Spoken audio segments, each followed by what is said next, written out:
Hi guys, welcome back to my channel. My name's Emma and I help people to heal from chronic dizziness such as PPPD.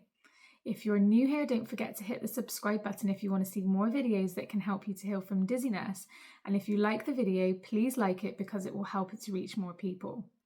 So in this video today, I'm joined by Lisa. Now, Lisa has made a full recovery from her chronic dizziness symptoms and is now completely symptom-free. Lisa shares a detailed description of how the dizziness first started and what symptoms she had, also her experiences with healthcare professionals and how she dealt with relapses and overcome her severe fear of flying, as well as a long list of things she did to get better in order to make a full recovery from her chronic dizziness. So I hope you enjoy it. Hi Lisa, how are you? Hi, I'm good. How are you? Good. I'm very well, thank you. Thank you so much for agreeing to come on to share your story. So just a little bit of background to those that are listening or watching today. Lisa is a postgraduate student originally from Switzerland, and she's now living in the UK.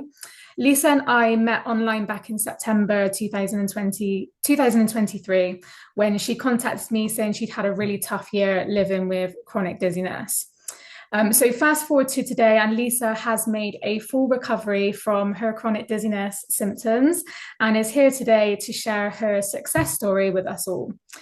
So thanks again, Lisa, for being here. It's a good place to start if you're happy to maybe just talk about the dizziness and how it all first started for you.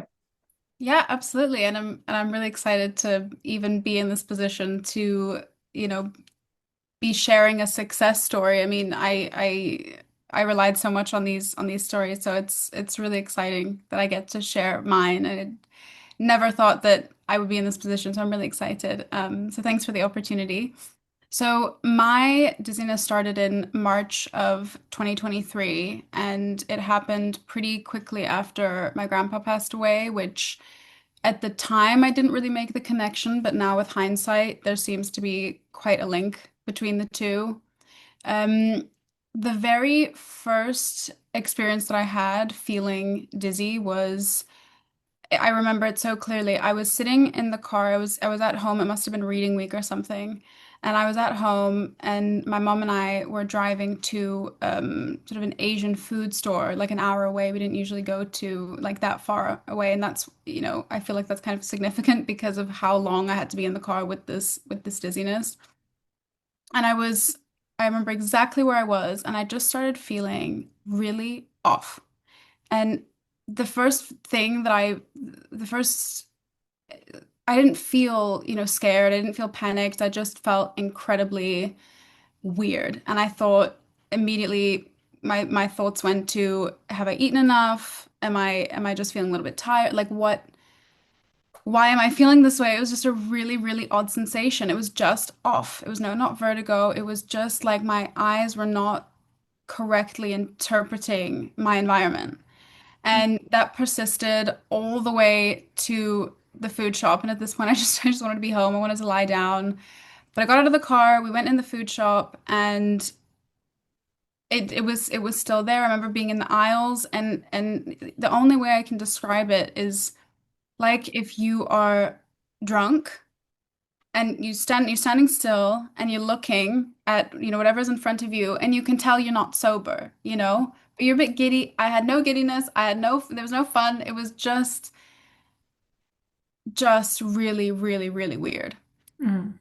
And then when I got home again, I lied down. I got a little bit of relief from lying down, but it was still there, and I found that a little bit sort of strange because I just didn't know where it was coming from. And then I don't know how long it had been between that episode and when I started feeling it again. I would say maybe a week.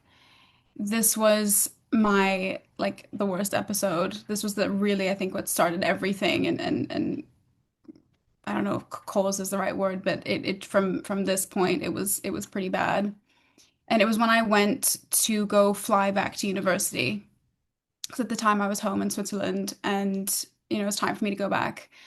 And I I don't remember feeling dizzy in the morning or during the day or anything, but the closer we got to the airport, the more dizzy I felt.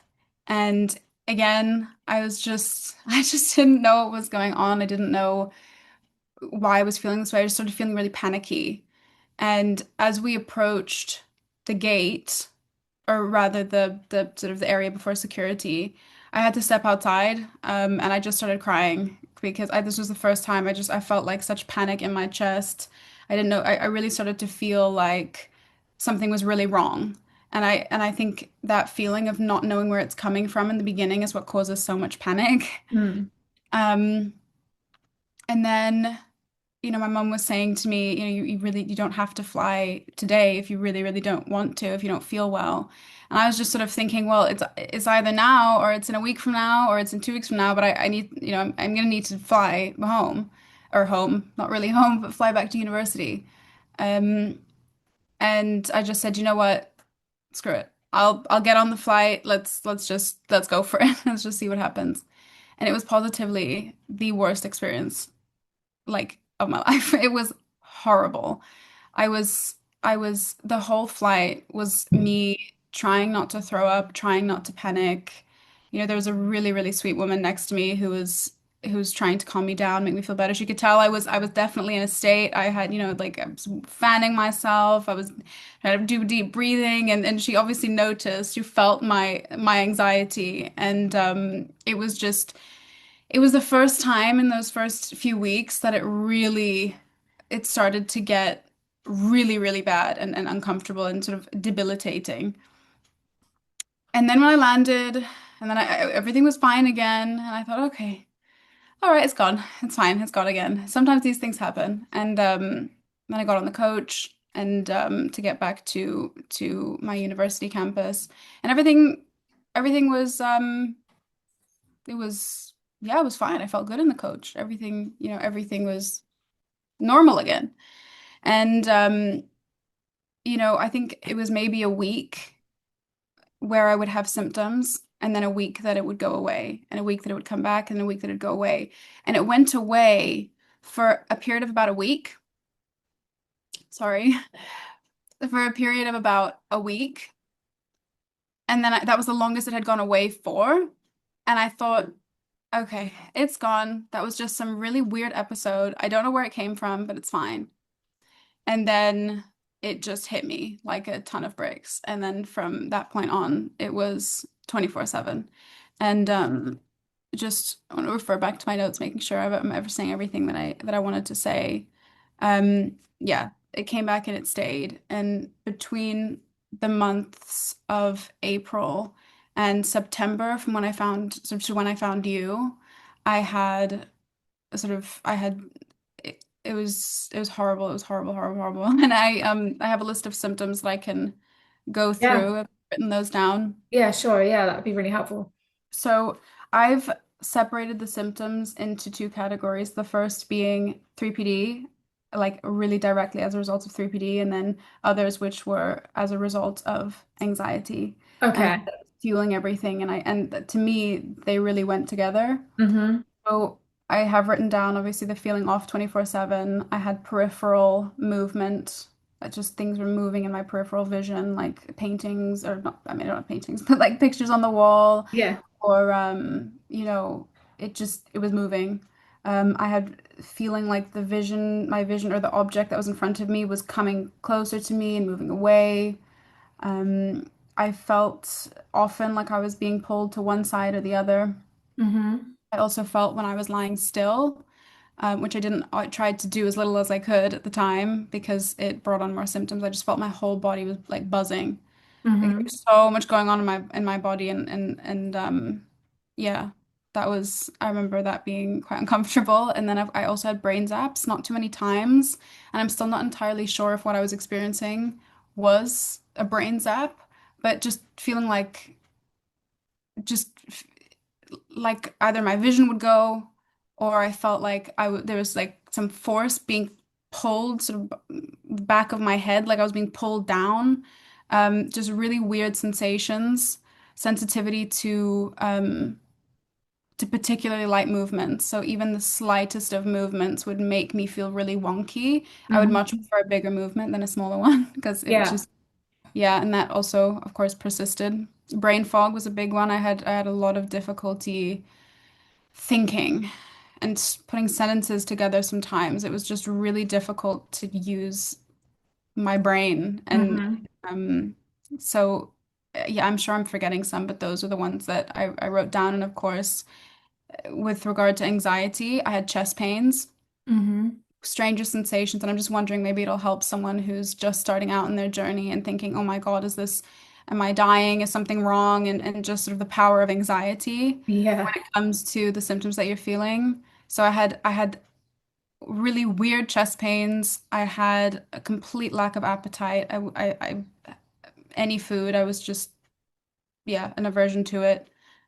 Horrendous indigestion, really bad tummy aches. I didn't get my period for 2 months. It was just a really, really, yeah, dark time, and that's sort of how it started and the Mm. symptoms that I had in the beginning. Yeah, stress can do some really crazy things to us, you know, stress and anxiety, as if that's not bad enough on its own. And then you've got the dizziness as well. Um, so what would you say your initial response was to the symptoms? So you had all of these crazy symptoms that were going on. How did you initially respond and deal with those symptoms? My initial response, it was just pure panic. And at the time, I didn't realize how intense of a state of fight or flight I was in. I was always trying to get out of my body. There would be times, I would associate my uni room with my safety, but also a place that if I got out of it, I could almost escape everything that I was feeling in that Mm. room. And so there were times my boyfriend would be with me and I would just say, Can we please go outside?" And I would take one or two steps outside and I'd be, "No, I have to go back in again." So it was just I tried this multiple times thinking in some way going outside would allow me to escape my symptoms, and I couldn't. And it was just, yeah, I was I was just, if only it would go away just for 5 seconds so I could experience my life like I did a few months ago. Mm. Just, yeah, panic, and then of course the panic would come and go. I mean, my baseline was fear, just intense fear, intense panic. But of course, it would come down sometimes and it would go up sometimes. Um, I found it really difficult to be still and Mhm. be in quiet, which, with hindsight now, I know that sort of is the right way to go. But at the time, I found it really difficult because, of course, then I could feel all my symptoms so much stronger. And then, of course, that triggered my fear and my anxiety. And um, my initial response was also really feeling I couldn't be alone. I Mm. couldn't be alone. I was scared to be alone. So yeah, just fear. Just didn't feel safe. Mm. Yeah. Oh yeah. No, I didn't trust my body Yeah. anymore. Yeah. So, what was your experience with kind of the health professionals? So, did you seek medical attention straight away? And what was your experience like with that? So my experience with health professionals was all pretty useless. It wasn't that it's their fault. It's just that it was not one doctor said neural circuit dizziness to me, let Mm. alone 3PD. Yeah. Um, yeah, so I did quite quickly seek out medical advice when that first time that I had been feeling a bit funny. I went to my what you would call a GP, my home doctor back home in Switzerland, and she did a test on me where I had to sort of lift my head away from my hand. I believe that was to test BPPV. That came back clear. But I'm not certain. I would imagine that that's what she was testing. And then when I spoke to her a little bit more about what was going on, she basically said, "Yeah, you're in your third year of uni. You're just stressed, and you've just got stress in your shoulders." And I don't think she took me seriously anyways. My relationship with her, I don't think was great. And so but then again, I wonder if that would have affected the result anyway. Probably not, but yeah, I thought she did not take me seriously, and basically said it will go away. Mm. Mm. It's really common, isn't it, to be sent home told it's just stress or it's just Yeah. anxiety. I hear that so often. Yeah. And it's so difficult and frustrating to actually explain it. This is so much more than stress and anxiety. Yeah. Obviously, stress and anxiety are fueling it and making it worse, but that's not necessarily how it started initially. Um, and I think it's just so difficult to get medical professionals to understand that to the level that we are actually experiencing it. Yeah. So did you get a diagnosis? No, I never got a diagnosis. I never got a diagnosis. I that was my first that was my first appointment with a doctor. I also went to the emergency room twice, both at midnight, because I thought, yeah, I thought something was really, really wrong with me. And the only thing that I could imagine was that there was something in my brain and that Mm, yeah, that there was something really wrong. And so that would then th send me into a panic. And then on two occasions, I called 111, which is the UK number, which is not for emergencies, but they can give you emergency appointments. But you'll know that. yeah. And I went twice at midnight, and both times they said, one of them said to me that I didn't have BPPV, everything was fine, you'll feel better eventually. And the second one told me, um, what did he tell me? I think he said, "Oh yeah, some people have, experienced these things and they just sort of go away. Mm, Sorry. Good luck." not really too much help So, then. no, and then of course when I was back in Switzerland, I got urine test, blood test, stool test. I got my EKG machine tested my heart, and then I tried to see a neurologist, but never ended up getting an MRI because I didn't, she wasn't very nice. So Mm. left before, that turned into an MRI. But after learning about 3PD, I was, and finding you, I was quite comfortable with the the fact that I probably had 3PD because at this point, I knew that there was nothing physically wrong. Mm. And there were some similarities and sort of these weird trends that you'll see with people who have 3PD, like they feel better in a car, or that your symptoms get lower when you're not as scared. And I started to sort of notice these things, and I thought that's probably what I had. I had low iron. That was something else that I think a lot of people have, but Mm. wasn't connected. But yeah, it's unfortunate. But no, I didn't get any help from doctors. No. Um, so you said earlier that sometimes you felt better and sometimes you felt worse. hmm Could you correlate what you were doing or if there was anything that helped you to feel better and then the same as when you felt worse, or was it completely random for you? Looking back, I don't think it was random. I think there were instances where it was absolutely random. Mm. At the time, I felt that way anyway. And of course, now looking back, I can see maybe there's a connection, but it didn't feel that random knowing what I know now. There would be times, of course, when I was, I, I cannot explain the level of panic I was in that I almost couldn't walk. That's how much the panic turned up the dizziness, and it Mm. just made my legs jelly. My vision was completely, yeah, it made it really difficult to uh, do anything when I was alone because I found a lot of safety in other people. So when I was Mhm. alone, my symptoms would of course go up.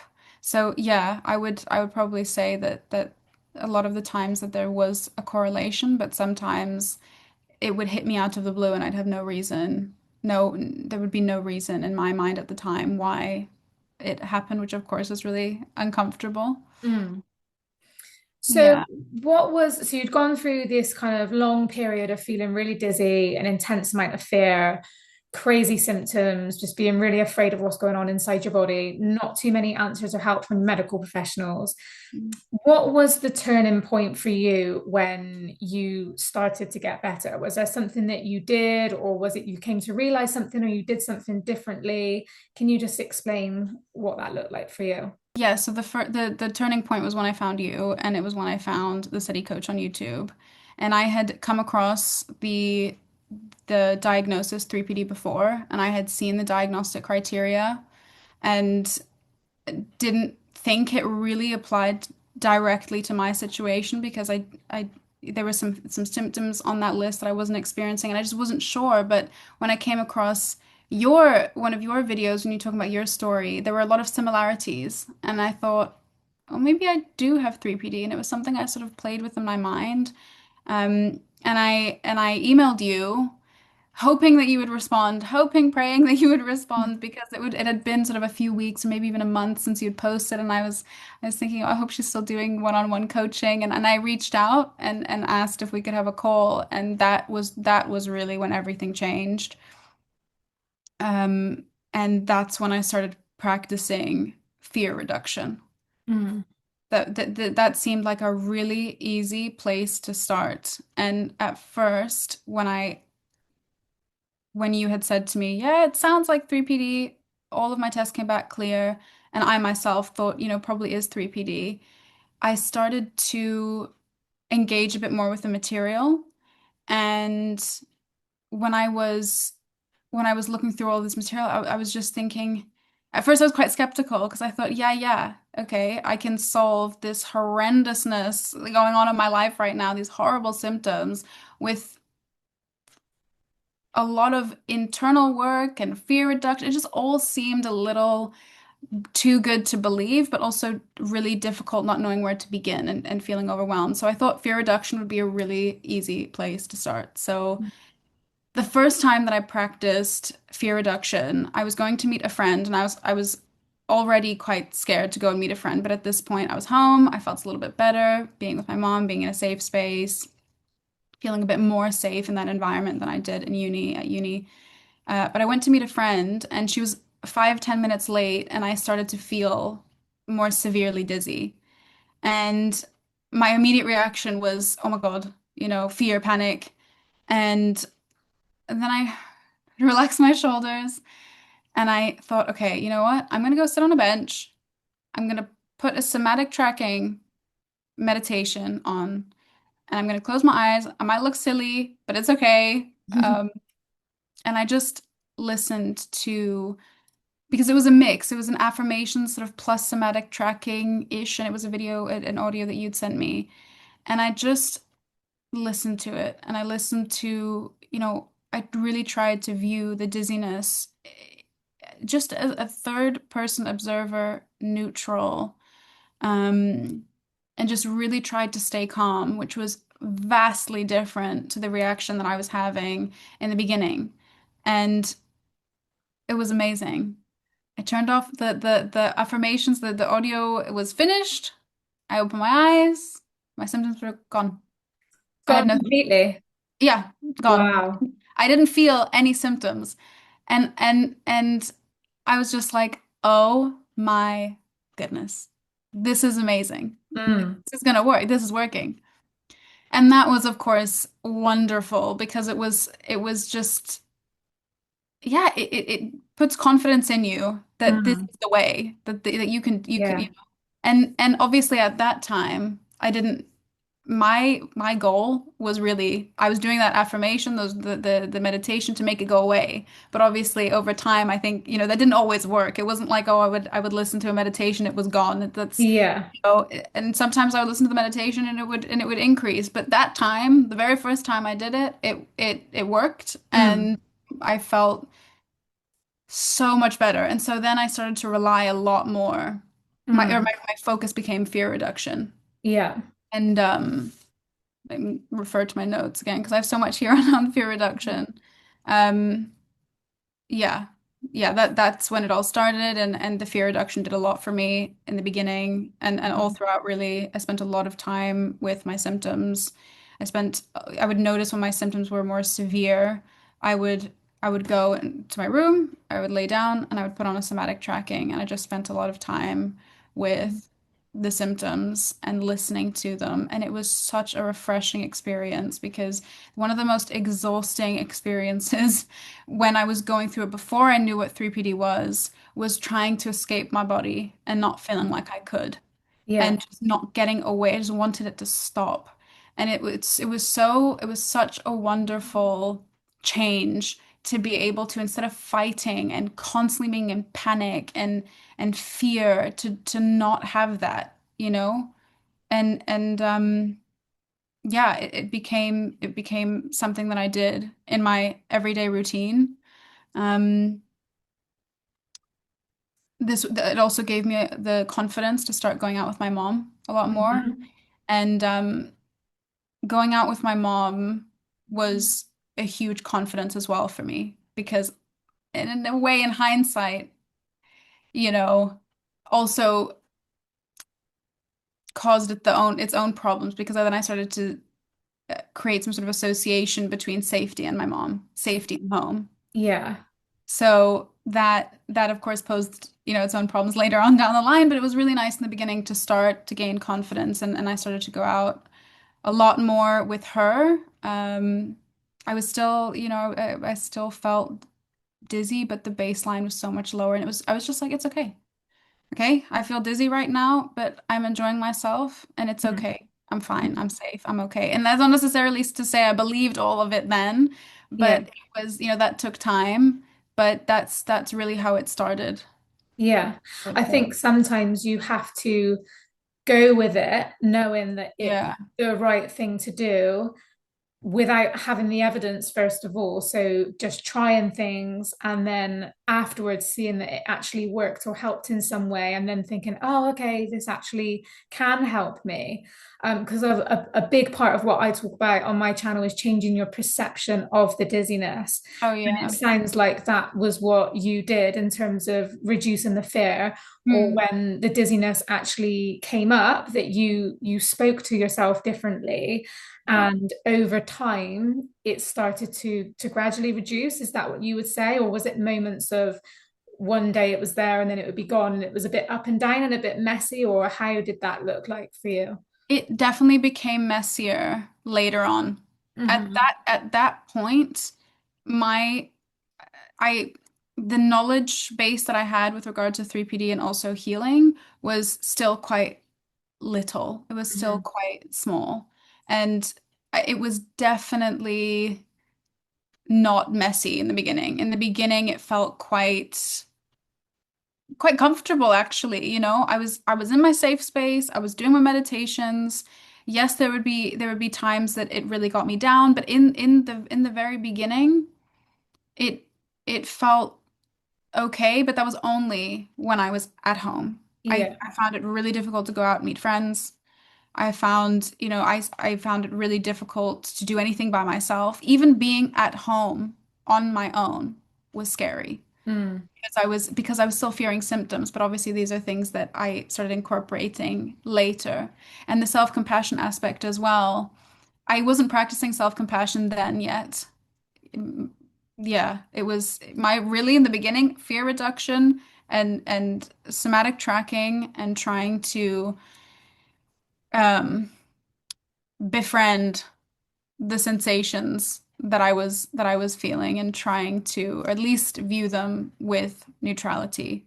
Mm. And then, but between September 2023 and when I found you and September 2024, that was a lot of this. I mean, that whole year was lots of learning. It was lots of great moments. A lot of it was dizzy free, and a lot of it was also not fun at all. Mm. So yeah, it was that was when the bulk of my healing started and it was just a lot of up and down. So that was going to be my next question in terms of talking about relapses. So would you say then that you were experiencing what I would call like a relapse or a setback? Is that what you were experiencing in terms of the highs and lows? At the time, I didn't view them as relapses because my head wasn't there yet. I wasn't, and what I mean by that is in my mind, like I still had 3PD, whether they was worse or sort of severe or less severe in terms of my symptoms. To me, it was just it got me down, but it didn't get me down in the way that it did when I would have really great weeks or really great days, and then the symptoms would come up again. And that was one of the notes that I had written down was to me, the relapse related to when I didn't have sensations and then I had sensations again. Hmm. And to me, that was when I felt that, got really, yeah, I did experience the relapses, but they're probably in a way, yeah, maybe the up and down, it was disappointing nonetheless, whether I labeled it as a relapse or not, but it was, yeah, it was definitely the hardest part of healing, but also the single most important thing were the Mm. relapses, which we Yeah. can get into later, but yes. Yeah. So how did you deal with the highs and lows? Did you kind of give up on the bad days and or keep pushing forward, or how did it affect the way that you related to what was going on? It was both. It was both. There would be a lot of times that I can remember that it would get me down for the week afterwards. Like if I would have sort of a higher symptom day or even moment that I couldn't understand why it was happening, the next week I was just down. Mm. I was like, why? Why did it go up again? Why did I, why was it more severe? Because there would be a baseline that I could deal with and I sort of got used to in a way. And when I say used to, I mean sort of I was okay with it being there for now. I was just sort of like, okay, it's here, that's fine. But then when it would go up again, I definitely got down about it. But I also did a lot of journaling during this time, and I spent a lot of time when I would have harder days, I would write, I would journal about why I was upset, why it could possibly be this way, but I was also incorporating a lot of the things that I was using from or learning from our sessions. I would also take a lot of notes on the study coaches video because there's so much knowledge out there, you get so overwhelmed. It Yeah. was really difficult during this time to not get overwhelmed because I thought, okay, relapse, heightened symptoms, okay, there's something I'm not doing. Let me revisit the videos. What am I missing? What am I doing wrong? And obviously Mm. now with hindsight, I wasn't doing anything wrong. I was exactly where I needed to be. I was doing exactly Yeah. what I needed to be doing. And it was okay that I didn't know everything. But at the time, I just thought, okay, I'm seeing emotional work here. I'm seeing self-compassion. I'm seeing maybe you can do some VRT exercises. Maybe do you have trauma in the background? Um, Mm. are you doing the somatic tracking as often as you should? But don't do it too much. Don't be too good of a student. It was just all of this like Yeah. onslaught of information. And so what I would do is I would pick one thing that was bothering me. Whether that Mm. was maybe I was fearing the symptoms a bit more, maybe I doubted that I was going to actually ever really recover. Maybe, there were varied things, and I would pick one video, whether that was on your channel, whether it was from a book, the Rock Steady by Joey Very Remini, funny. Yeah. Remini. Um, and I would just take notes, and that was really important so that I could spend time with it. And so some of my journaling looked like taking notes, Mm. these videos, and it was so important for me because it it just made me feel better. It relaxed me a little bit because when I would have heightened symptoms, when I did have those, yeah, heightened symptoms, I would immediately go back to the drawing board. And that's not necessarily what I would do now if something like that happened, but at the time, it's what I needed, and that's what felt right for me, and I did it, and I'm happy I did it. But Mm. I would just I felt that the more knowledge I had on 3PD, the more I could understand why what I was doing was working. And Yes. yeah, Mm. yeah, Yeah, I think that having a really good kind of in-depth knowledge about what's yeah, actually going on inside your body, why it's happening, can really help us to calm down, because then otherwise we go into a spiral of panic and am I doing something yeah, wrong? And I can't cope with this. And I think sometimes, especially journaling, putting pen to paper just puts a mhm, little bit of space, doesn't it, between what's going on and yeah. kind of being able to narrate that and look at it and see it out in front of you can just put a little bit of distance and makes it feel a little bit less overwhelming. Yeah, Um, yeah. And initially, I didn't know like, oh, you should try journaling. What does that mean? I didn't yeah, know how to start. I didn't know, like, you know, journal what about my day? And then of course that sort of came naturally. The more I would journal, I would feel yeah, what looked right. But initially, I didn't. I just thought like, okay, I'm journaling.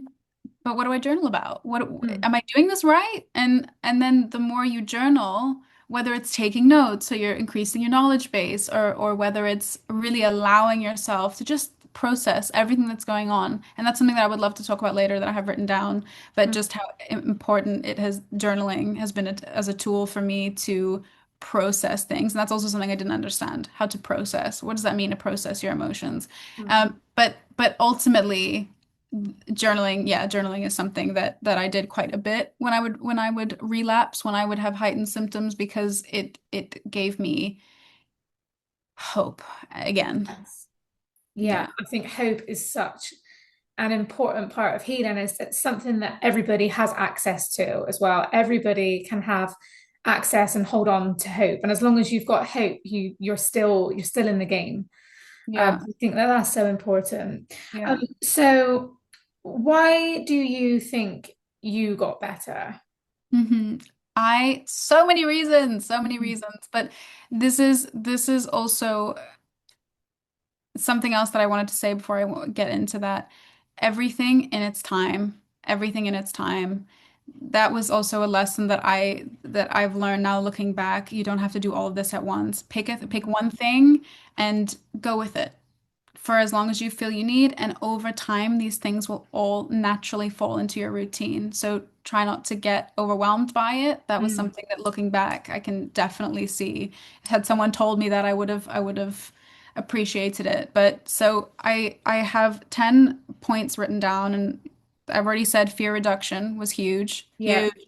Somatic tracking, affirmations, they're not buzzwords. They are important. Hmm. They were important for me.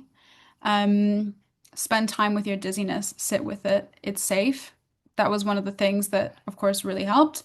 Yeah. Knowledge, gaining my knowledge, broadening my knowledge base of 3PD it because it's such a new concept, 3PD, and also healing it with something like neuroplasticity. If you don't know what neuroplasticity is, if you don't know the power of the brain, if you don't know the mechanics of neural circuit dizziness, it can become hard to trust that Yeah. it's possible. So Mm. when that was really important for me to be able to have an understanding of what 3PD is, how it works. I was already familiar with neuroplasticity, and the two sort of fit together well, and I could then understand why it would work, and then I could trust it. And so doubt Mm. was not as strong in certain moments. It was in others. That definitely came up, doubt. But yeah, so knowledge, of course, creating safety in your body, which relates to fear reduction. It relates to how you treat yourself. Um, Hmm. Exposure therapy. I mean, a lot of things kind of fit into each other. Yeah. The nervous system. The nervous system, healing the nervous system. That was an important one. In time, when I felt ready, exposure, as I just mentioned, exposure therapy was really, really big. Of course, that came like months later. I was not doing this in the beginning. Hmm. As I said before, I had a real attachment to being at home, to being with my mom, to being in a safe space. Family, it didn't matter, just not being on my own because I didn't trust my body. Hmm. So that was something that you and I had spoken about quite a bit. Yeah. That was a topic to Yeah. being on my own Mm. and not because of who I'm with, because of my environment, that I could just feel safe in me. And that Mm. was hard. That was tough. Because of course you have to put yourself in situations where you are alone. Yeah. And it definitely started with anxiety, you know, nerves, having to escape the situation a few times. I mean, Yeah. literally, I don't know why I'm doing this. I did have to leave the situation. Yes. Yeah. But gradually it got better and better and better.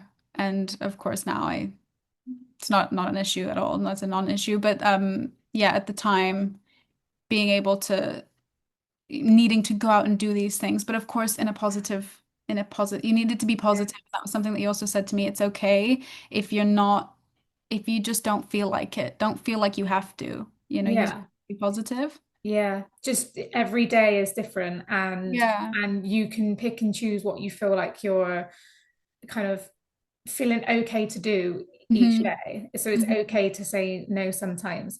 And I remember, just to touch on that, how right at the beginning, how afraid and how you really lacked confidence to do a lot of things on your own and to travel and things like that. Well, what happened? I remember you saying one of your biggest fears was, what if I go there and I'm on my own and I get dizzy? Oh And we yeah. spent quite a lot of time about being able to talking about being able to trust your body and what you actually can do in the moment, and Hmm. how sometimes worrying about what might happen um, is you're just worrying about something that's not even happened yet. So Yeah. it's just powerful to focus on the present moment and dealing with these sensations when they come up. And then I just remember speaking to you further down the line, and you were so happy and you were so much more confident because you were doing so much more, and you were being able to do it and feel okay. And it wasn't always that there wasn't symptoms there, but you Mhm. were doing it anyway. And it was just really nice to see how far you'd come along in that area. Yeah, yeah. I mean, absolutely. I was scared and I was catastrophizing. That was my biggest problem was, well, not quite, but it definitely felt big at the time, and being able to do things on my own. And that was exactly the question. What if something happens and I'm on my own? What do I do then? And never did anything happen. Never Mm. did anything bad happen. And if anything ever did make me feel a bit funny or a bit worried, people would help. People would Yeah. ask if everything is okay. I mean, even that plane ride that I took, the woman next to me, offering help, people are nice. Mm.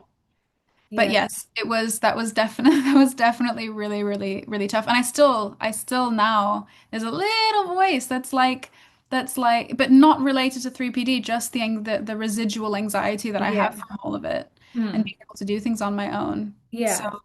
It's yeah, just the part of you that went through a really hard time, and it's yeah, that part of you that's still just trying to keep you safe and is like, yeah, hey, are you sure? Are you sure we're okay? yeah, And yeah, I just want to touch on actually the travel part, because I know there are a lot of people that they're really fearful of flying or traveling, and people just don't, they just choose not to go, or they have a really hard time doing so. And I know that getting on a plane was one of the most difficult things for you as yeah. well.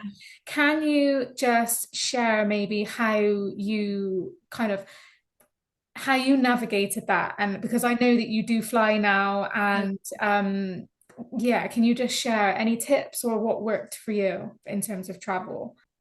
Yes. So I absolutely had issues with traveling, and it was one of the toughest exposure therapy challenges that I had. At first, I didn't I didn't feel comfortable flying for quite a while because of that first episode. And then the first times that I flew, I took propranolol, which is a beta blocker, and it's not an SSRI. It doesn't affect your brain, but what it does is some people take it before interviews, some people take it before, public speaking, Hmm. and it's just used in those small moments to stop your heart racing, the jittery hands, and just for those small occasions, it gave me the confidence because I didn't feel this intense panic which of course started all of the symptoms, or it heightened the symptoms or made them worse. So that was sort of the first few times that I would fly again for people who are really, really terrified, and won't get on a plane. I don't know. For me, that I found that really helpful to gain some confidence. And then over time, I started feeling a little bit more comfortable. Um, and I Yeah, the first your my body I think was just responding to already what was going on in at the time, and the meditations that I was using, the affirmations, the somatic tracking, the journaling, but I was still heightened in terms of Mm. my anxiety. Like that didn't stop, that didn't go away, and I definitely felt a bit buzzed. And I remember I had a little piece of paper with me on some of the session notes that we took, and it was really empowering bullet points and little tips and tricks that you can use. Somatic breathing, that was a no, not somatic breathing. Somatic tracking? Somatic, no, the breathing exercises, sort of breathe Okay. in 4 counts and then hold and then breathe out sort of six Oh, or okay. Yeah. that. Like just breathing, deep breathing Deep technique. breathing Yeah. techniques. And I that was sort of the first thing that I would do. I'd have my little paper Hmm. out. One of the things on that paper was, don't you don't need to leave your seat to feel safe. That was a Mm-hmm. really big one, feeling claustrophobic, that I couldn't escape Yes. the situation. And so the way that I combated that as a little tip was I would sit in the aisle seat. I would usually sit in the window seat, but just to help myself, I would sit in the aisle seat, and I found that very effective as well. I felt like if I wanted to, I could, but I don't need to Yes. right now. Mm. Um, Closing my eyes, putting in some kind of calm um, playlist on and trying to drown out the noise. Something else that I found quite triggering was when they're loading the suitcases into the belly of the plane, that causes very slight movements. Yes. And sometimes, and of course, as I said, like the slight movements would really make me start feeling really wonky. So what I would do in a situation like that is I would maybe move around a bit so I can feel, so I'm less susceptible to those really small movements, whether it was go reach in my bag for something, or I would, start talking to my mom or lean my head on her shoulder. But some kind of distraction is okay in moments like that. That Definitely. was Mm. definitely one of the little tips and tricks, some of the tips and tricks that I used. And over time, it just got easier. And it wasn't for like a year until I could fly on my own again. Mm. That took time. I was really patient with myself. That was another thing. I really tried not to make myself feel, oh, like this wasn't okay that I was traveling with my mom or that I was traveling with my boyfriend or my brother, that it was okay that I needed still a little bit of help. Yes. Um, some other tips that I use. Can you think of any that I haven't mentioned that we've spoken about using? I I know mean, it was like the affirmations and listening to yeah, music, like the body scans, the breathing, yeah, just trying to stay present with your yeah. feelings, and just obviously Oh keep going with yes. the exposure to it. So just doing it, trying to do it regularly. And as you said, go in with someone first of all, and then gradually building your confidence up till you were able to fly on That your was a big own. one. Mm, What you mentioned about um it made me think of something, and that was that this is an opportunity, perspective shift. mm, This every moment that my dizziness is more severe or mhm. otherwise, or if it's not, the every single one of these is an opportunity to build, to strengthen your non-dizzy pathway, to sort of heal your nervous system. And that shifted my thoughts away from catastrophizing and Mhm. much more towards um, I can do this. What I do right now is could very well is shaping my brain. It's shaping my perspective of the dizziness further. It's really important for me to get to a place where I'm non-dizzy. And Mm. and so I'm excited. I want to use these opportunities. So I wasn't always, feeling, empowered and but it definitely helped to have that Yeah. kind of perspective. And also, So every increase in oh symptoms yeah. is an opportunity to respond differently. So Mhm. in when we have an increase in symptoms, it can make us feel really kind of wanting to run away, like it's that knee-jerk Yeah, reaction, but actually having that awareness in the moment to say this is an opportunity to respond differently. And if I can respond differently to it now, and if I can stay present with it and teach my body to be safe, then actually as time goes on, this is going to get easier and my brain's going to start to realize that the dizziness is not something to be afraid of. So yeah, essentially changing the perception of how you were feeling in the moment, yeah, plain. So that's absolutely. huge, so powerful. Really, really, really powerful. And of course, being able to have sort of touch base with you before those flights was also really, really helpful because it recentered me. And Yeah. that reassurance was also really important for someone to just say, it's you're okay. This is going to be a really great opportunity for you.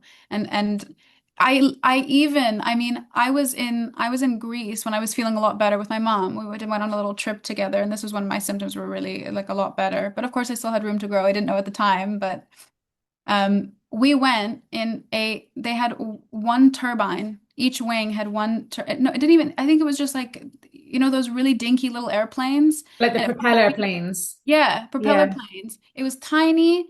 I felt like I was a sardine in a sardine can. And I and I was just, oh my God. And I felt so much better. At this point, I was doing a lot better with planes and stuff. But it's just to show like there's growth and it Mm, showed because forget me being me, being able to do that yeah. before, and over time I got to build that resilience. And Mm, those tips that I just mentioned, just really trying to remain calm, relying on the support around you. Tell a flight attendant if you feel a little bit anxious, if they can maybe calm you down. There are people who you can turn to and that I turn to for that kind of help. You're never alone, and these are all incredible opportunities. mm. So Yeah, absolutely, yeah, travel was a tough one, but I got it amazing. in the end. Yeah. You've done so well to Thank overcome that. you. And I'm so happy for you. Um, so as we start drawing to a close, is there anything else that you wanted to say or to touch upon that we've not already spoken about today? Absolutely, absolutely. So I mean, it's so hard in an hour, even 2 hours, to sort of go over everything and I know when I walk away, there are going to be things I'm like, oh, I should have said that and I should have said this, but the few things that I've written down in terms of the things that I would want to leave with anyone who's watching, the first would be, as I mentioned before, relapses are your biggest teachers. Um, Mm, Look at them as opportunities because they are exactly that. mhm, You're never stuck. That was also really difficult for me during those periods where I did have heightened symptoms. You, if you are feeling symptomatic, there is always work to be done. mhm, That to me was really, it was something that clicked and was really helpful, after the worst relapse that I had, um, when yeah, it was almost like it was in the beginning, just less fear and panic, but just doubt. And I just thought, oh my God, what am I doing wrong? What's happening? There is always something to be done. And you're mhm, never, ever, ever stuck in that situation. Um, One of the next things that I have written down is you're exactly where you need to be. That's something I would have loved to hear is yeah. there's so much information out there on how to start, all the things you have to do, the emotional work, what does that look like? Um, And that's okay if you don't know everything. And it's okay if you're not, where you want to be right now. It might not feel like it's the right place, but it is. Because when you look back, you're going to realize I didn't need to be doing all of these other things. I didn't need to be doing 10 things at once because it of course makes it more difficult for you to really spend time with each deeply. So Yeah. just trust in the process, which also leads me to my next point, which is let go of timeline. I know this is a Mhm. really hard one. I think I asked you, how long does it take about, I mean, countless amount of time. How long did it take you? How long did it take everybody else? Have you seen this in other people? This reassurance. And that's okay to ask. And Mm, just don't look at someone else's story and think it's going to be yours. yes. You might be following a similar trend because you're doing the same things, and generally the trend is up, even though you might be doing this, it's up. Yeah. But it's let go of it.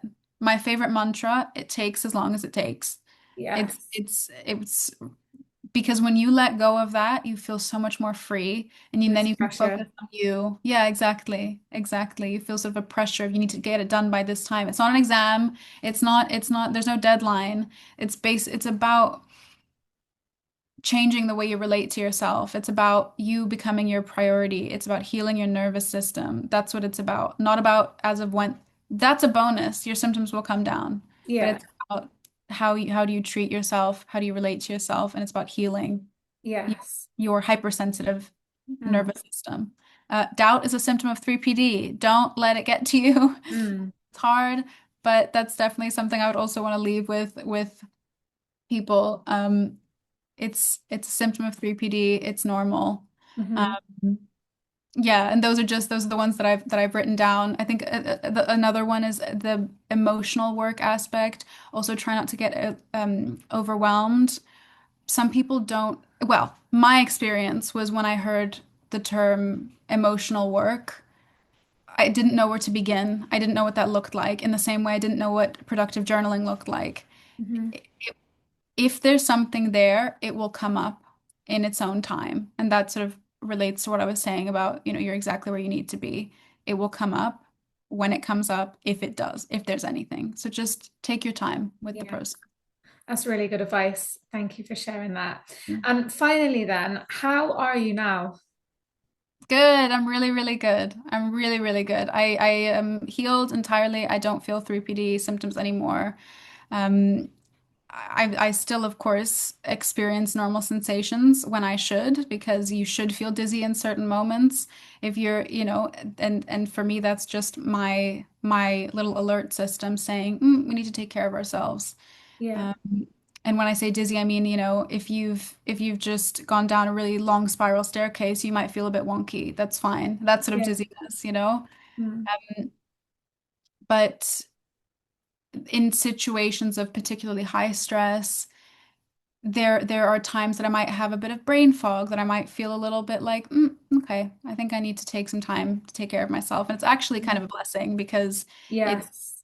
it's a nice little alarm bell saying, which is exactly what you said to me when, like, months and months and months back, that actually it's just your body telling you something, and you needing to listen. Um, Yeah. and I just feel a lot closer to myself. I feel like I set boundaries for myself and for other people as well, as in myself in terms of, you know what I mean? Yeah. I'm a lot kinder to myself, and I'm just in general, I'm doing so much better. And I'm just really passionate about the subject, and I want everybody who's listening to know that they can heal. It's absolutely possible. It is Um, absolutely yeah, possible. yeah. Thank you so much, Lisa. That has been so amazing to just sit and listen to your story from start to finish and to see how far you've come. I know there were so many difficult moments in there for you, so much doubt, the relapses, the issues with travel, all of that sort of stuff. So I'm so happy for you to be able to sit here with you today. And you've made a full recovery and you're doing amazing. So I'm so happy. Um, have you got any closing comments? I feel just thank you. Thank you for all of your help and helping me heal. I don't know if I would have been able to do it without that sort of support. I mean, I think I would have eventually, but it does make it a lot easier to have someone that you can refer back to. And just thank you. And also stay out of Reddit. Stay off Reddit. Reddit is not a place for you if you have 3PD. Um, but yeah, nothing else. Thank you for what you said. Thank you. Thanks, Lisa. Thank you, Emma.